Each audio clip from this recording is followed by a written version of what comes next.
ఈరోజే మంగళవారం ఎంతో పవిత్రమైన విశేషమైన రోజు. మంగళవారము అంటే ఆంజనేయ స్వామికి ఎంతో ప్రీతికరం. మరి ఈరోజు ఈ కథలను విన్నా, చదివినా, చెప్పినా, వినిపించినా సకల శుభాలు కలుగుతాయి. జన్మల దోషాలు తొలగి కోటి జన్మల పుణ్యం వస్తుంది. మరి ఆ కథ ఏంటో ఇప్పుడు ఈ వీడియోలో తెలుసుకుందాం. ఆంజనేయ స్వామి ఆలయం లేని గ్రామం అంటూ ఉండదు. అదేవిధంగా ఆంజనేయ స్వామి ఫోటో లేదా విగ్రహం కూడా లేని ఇల్లు ఉండదు.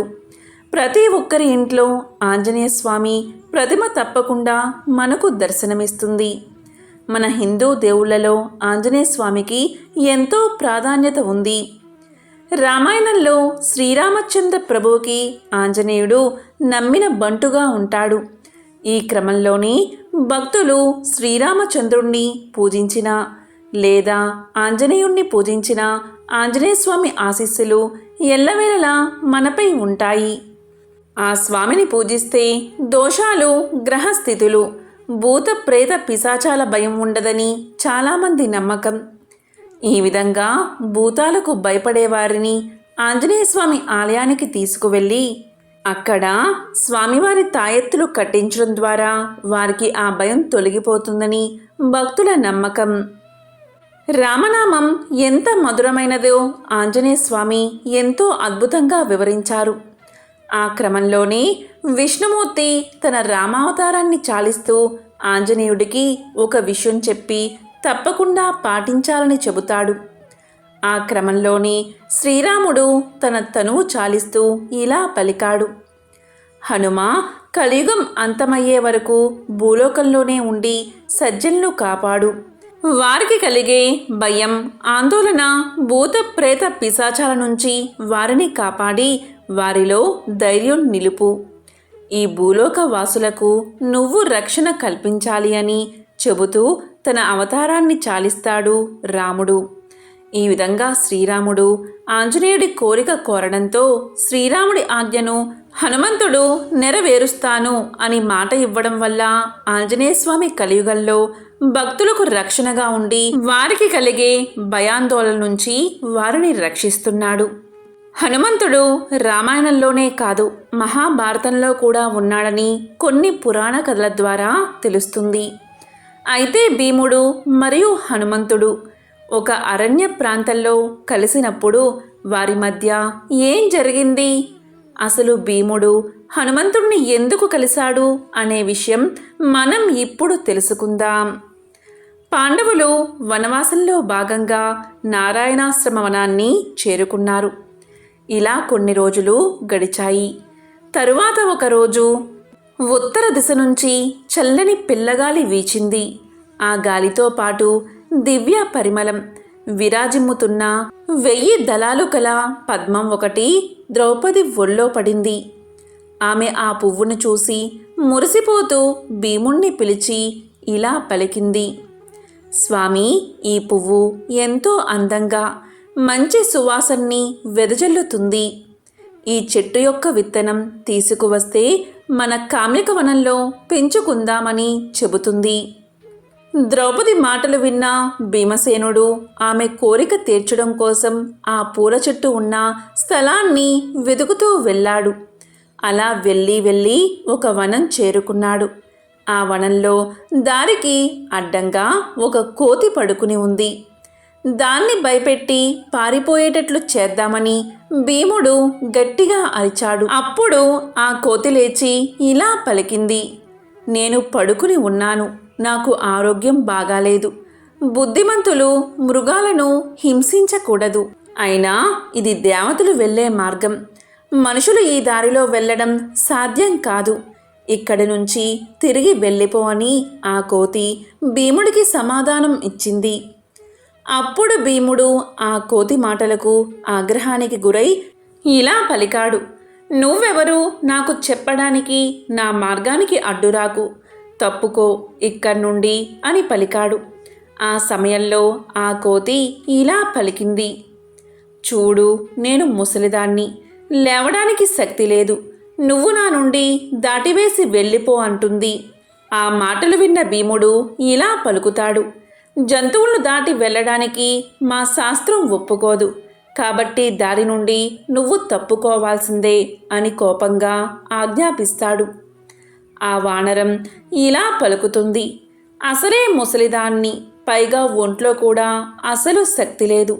దాటి వెళ్ళడానికి శాస్త్రం ఒప్పుకోకపోతే దయచేసి నా తోకని కొంచెం జరిపి నీవు దారి చేసుకుని పొమ్మని సెలవిచ్చింది. ఆ మాటలు విన్న భీముడు కోతి తోకను జరపగా అది అస్సలు కదల్లేదు. అప్పుడు ఆయన బలాన్నంతా ఉపయోగించి జరిపినా కూడా కనీసం కొంచెం కూడా తోక జరగలేదు. దాంతో భీమసేనుడు ఇలా పలికాడు.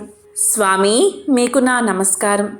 అసలు మీరెవరు? సిద్ధులా, లేక దేవతలా, లేక గంధర్వులా? నన్ను క్షమించి మీ శిష్యుడిగా స్వీకరించండి అని వేడుకున్నాడు. సర్వలోకాలకు ప్రాణాధారమైన వాయుదేవుని పుత్రుణ్ణి నేను, హనుమంతుణ్ణి నేను అని చెప్పాడు. యక్షులు రాక్షసులు సంచరించే ఈ తోవలో నువ్వు వెళ్తే అపాయం వస్తుందని అడ్డగించాను. నీకు కావలసిన సౌగంధ వృక్షమదిగో అక్కడ కనిపిస్తుంది చూడు అంటూ భీమసేనుణ్ణి దగ్గరకు తీసుకున్నాడు హనుమంతుడు. ఈ విధంగా భీముడు హనుమంతుణ్ణి కలిసి ఆశీర్వాదం తీసుకుని సౌగంధ పుష్పాలతో తిరుగు ప్రయాణం అవుతాడు. ఎంతో విశేషమైన ఈ కథను విన్నా, చదివినా, చెప్పినా సకల శుభాలు కలుగుతాయి. మరి ఆ కథ ఏంటో ఇప్పుడు తెలుసుకుందాం. అద్భుత శక్తులు కలిగిన రాక్షసుడు రావణాసురుడు. ఆయన ఆస్థానంలో ప్రధాన మంత్రుల్లో ఒకడు కాలనేమి. మేఘనాథుడు ఉపయోగించిన శక్తి చేత స్పృహ కోల్పోయిన లక్ష్మణుణ్ణి పునరుద్ధరించడానికి హనుమంతుడు సంజీవని మూలికను తీసుకురాబోతున్నాడని అతని గూఢాచారులు రావణుడికి చెప్పారు. రావణుడు ఒక్కసారిగా కాలనేమి దగ్గరకు పరిగెత్తాడు. కాలనేమి దగ్గరకు వెళ్ళి హనుమంతుణ్ణి ఆపడానికి ఏదైనా ఉపాయం లేదా మంత్రాన్ని ప్రయోగించమని, అతన్ని చంపమని తెలియచేస్తాడు రావణుడు. తద్వారా లక్ష్మణుడు తెల్లవారుజామున చికిత్స పొందకుండా చనిపోతాడు అని రావణుడి ఉద్దేశం. మొదట కాలనేమి రావణుణ్ణి అడ్డుకోవడానికి ప్రయత్నించాడు. కాలనేమి ఇలా పలికాడు. ఈ కోతి మీ మొత్తం లంకా నగరాన్ని తగలబెట్టింది. ఎవరైనా అతన్ని ఎలా చంపాలని ఆశిస్తారు? అది అసాధ్యం అని కాలనేమి పలకగానే రావణుడికి కోపం వచ్చింది. అప్పుడు రావణుడు కాలనేమి మాట వినకపోతే చంపేస్తాను అని బెదిరించాడు. అయితే మరోవైపు సంజీవని మూలికను తీసుకురాకుండా హనుమంతుణ్ణి ఆపితే లంకలో సగభాగాన్ని ప్రతిఫలంగా ఇస్తానని చెప్పాడు రావణుడు. రావణుడి మాటలు విన్న కాలనేమి ఇలా అనుకున్నాడు. రావణుడి చేతిలో చనిపోవడం కంటే హనుమంతుడి చేతిలో చనిపోవడం మేలు అని తనలో తాను అనుకున్నాడు. హనుమంతుణ్ణి ఆపడానికి బయలుదేరాడు కాలనేమి. హనుమంతుని మార్గంలో ఒక పర్వతంపై అతను అద్భుతంగా పళ్ళ తోటలు, అలాగే పూల చెట్లతో ఒక ఆశ్రమాన్ని సృష్టించాడు.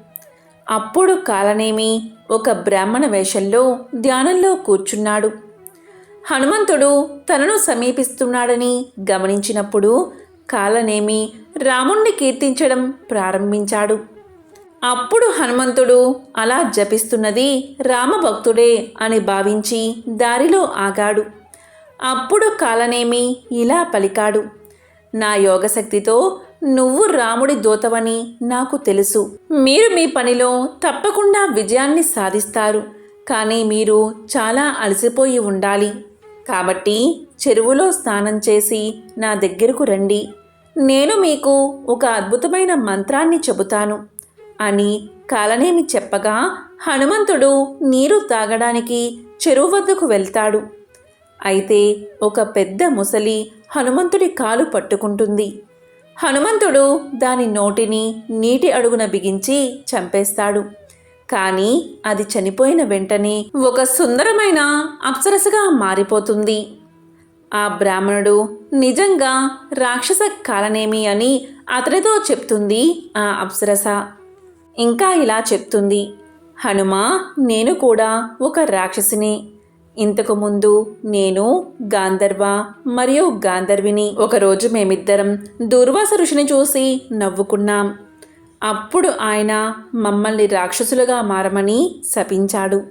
మేము అతన్ని కరుణించమని వేడుకున్నప్పుడు దూర్వాసుడు ఇలా చెప్పాడు. త్రేతాయుగం ముగింపులో శ్రీరాముడు మానవ వేషంలో కనిపించినప్పుడు హనుమంతుడు సంజీవుని తీసుకురావడానికి వెళ్తాడు. అతను మీ ఇద్దరిని అక్కడికి వెళ్ళేటప్పుడే చంపి మీ శాపం నుంచి మిమ్మల్ని విడిపిస్తాడు. ఆ తర్వాత మీరు స్వర్గానికి తిరిగి రావచ్చు అని చెప్పారు దూర్వాస మహర్షి. కాబట్టి ఓ హనుమా, నన్ను శాప విముక్తురాల్ని చేసినందుకు నేను ఎంతగానో మీకు రుణపడి ఉంటాను. అలాగే ఆ బ్రాహ్మణుణ్ణి కూడా చంపితే అతనికి కూడా ముక్తి కలుగుతుంది అంటుంది ఆ అప్సరస. అప్పుడు హనుమంతుడు ఆ బ్రాహ్మణుడి దగ్గరకు వెళ్ళి ఇలా చెప్తాడు. ఓ బ్రాహ్మణుడా, ముందుగా నాకు మంత్రోపదేశం చేస్తాను అన్నారు కదా, ముందు నా దక్షిణ తీసుకోండి, తరువాతే నాకు మంత్ర దీక్ష ఇవ్వండి అంటాడు. అలా పలుకుతూ కాలనేమి యొక్క కాలు పట్టుకుని కొండపైకి విసిరేస్తాడు. జై శ్రీరామ్ అనే పెద్ద కేకతో అతని పెదవులపై కాలనేమి మరణిస్తాడు. తరువాత అతను రాక్షస రూపాన్ని వీడి గంధర్వ రూపాన్ని ధరిస్తాడు. స్వర్గానికి చేరుకుంటాడు. ఈ విధంగా కాలనేమికి శాప విముక్తిని కలిగించాడు హనుమంతుడు. ఆంజనేయస్వామి శ్రీమద్ రామాయణానికి గొప్ప ప్రకాశాన్ని తీసుకువచ్చిన మహాపురుషుడు. రామాయణం అనే 2 పేటల మాలను జతచేసే మధ్యలో మణిలాంటి వాడు ఆంజనేయస్వామి. శ్రీరామాయణంలో అద్భుతమైన పాత్ర పోషించిన హనుమంతుని స్మరించిన, నమస్కరించిన, సేవించినంత జాడ్యం పోతుంది. జాడ్యము అంటే జడత్వం పోతుంది. శ్రీరామాయణంలో రామచంద్రమూర్తిగా విష్ణుమూర్తి భూలోకానికి వచ్చే ముందే బ్రహ్మదేవుడు అనేక మంది దేవతలను వానర అంశతో భూలోకానికి పంపించాడు. అయితే హనుమంతుడు మాత్రం అప్పుడు రాలేదు. బాలకాండ, అయోధ్యకాండ, అరణ్యకాండల్లో హనుమ కనిపించడు. కిష్కింధకాండ ప్రారంభంలో కనిపిస్తాడు. సుందరకాండలో హనుమ అద్భుతమైన పాత్రను పోషించాడు. కిష్కింధకాండలో హనుమంతుడు ఎలా పుట్టాడు అని మహర్షి చెప్పలేదు. అసలు హనుమ అవతార విశేషాన్ని ఉత్తరకాండలో చెబుతారు. హనుమంతుడిని మాత్రం చాలా విచిత్రమైన అవతారం, విశేషమైన అవతారం. రామాయణ గాథ అనంతరం చిరంజీవిగా భక్తులను రక్షిస్తున్నది ఆంజనేయ స్వామి మాత్రమే. ఆ స్వామి అనేక అవతారాలతో వచ్చి ఈ లోకంలో భక్తులను అనుగ్రహించారు. భక్తితో తలచిన, పూజించిన భక్తుల కష్టాలను తీర్చి అభీష్టాలను నెరవేర్చేవాడు పవనసుతుడు. పంచముఖ రూపంలో ఉన్న ఆంజనేయ స్వామిని ఆరాధించడం అత్యంత ఫలప్రదమైనది. ఈ మధ్యన ఎక్కువగా పంచముఖ ఆంజనేయ స్వామిని ఆరాధిస్తున్నారు. త్రేతాయుగంలో రామ లక్ష్మణులను రక్షించడానికి హనుమంతుడు పంచముఖునిగా మారాడు. అప్పట్నుంచే ఆంజనేయ స్వామిని పంచముఖ రూపంలో పూజించడం మొదలయ్యింది. శ్రీరామ రావణ భీకర యుద్ధ సమయంలో రావణాసురుడు తన బంధువు పాతాళ లోకానికి అధిపతి అయిన మైరావణుడి సహాయం కోరతాడు. మైరావణుడి నుండి రామలక్ష్మణులకు ప్రమాదం పొంచి ఉందని గ్రహిస్తాడు హనుమంతుడు. రామ లక్ష్మణుల చుట్టూ కాపలా ఉంచుతాడు. అయినా అందరి కళ్ళు కప్పి రామ లక్ష్మణులు పాతాళ లోకానికి అపహరించుకుపోతాడు మైరావణుడు. వెనువెంటనే ఆంజనేయుడు మైరావణుడి రాజ్యానికి వెళ్తాడు. అతనితో యుద్ధం ప్రారంభిస్తాడు. మైరావణుడి మరణం వెనుక ఉన్న రహస్యాన్ని తెలుసుకుంటాడు హనుమ. మైరావణపురంలో 5 దిక్కులా వెలిగించి ఉన్న దీపాలను ఒకే సమయంలో ఆర్పితే కానీ అతన్ని సంహరించడం అసాధ్యమని తెలిసి తూర్పు, పశ్చిమ, ఉత్తర, దక్షిణ, ఊర్ధ్వముఖం ఈ 5 దిక్కుల 5 ముఖాలను ధరించి 5 దీపాలను ఒక్కసారిగా ఛేదిస్తాడు. పంచముఖాలతో పాటుగా ఏర్పడిన 10 చేతులలో ఖడ్గం, శూలం, గద వంటి ఆయుధాలు ధరించి మైరావణుణ్ణి అంతం చేస్తాడు హనుమంతుడు. ఆయనే పంచముఖ ఆంజనేయ స్వామి. పంచముఖాలలో ఒక మోముది ఒక్కో రూపం. తూర్పున ఆంజనేయుడి రూపం, దక్షిణాన నారసింహుని అవతారం, పశ్చిమాన గరుడ ప్రకాశం, ఉత్తరాన వరాహ అవతారం, ఊర్ధ్వముఖాన హయగ్రీవుని అంశ. అలాగే ఈ 5 ముఖాలు తన భక్తులకు 5 రకాల అభయాన్ని ఇస్తూ ఉంటాయి. నరసింహముఖం విజయాన్ని, గరుడ రూపం దీర్ఘాయుషుని, వరహము అష్ట ఐశ్వర్యాలని, హయగ్రీవుడు జ్ఞానాన్ని, ఆంజనేయ రూపం అభీష్ట సిద్ధిని కలగజేస్తాయి.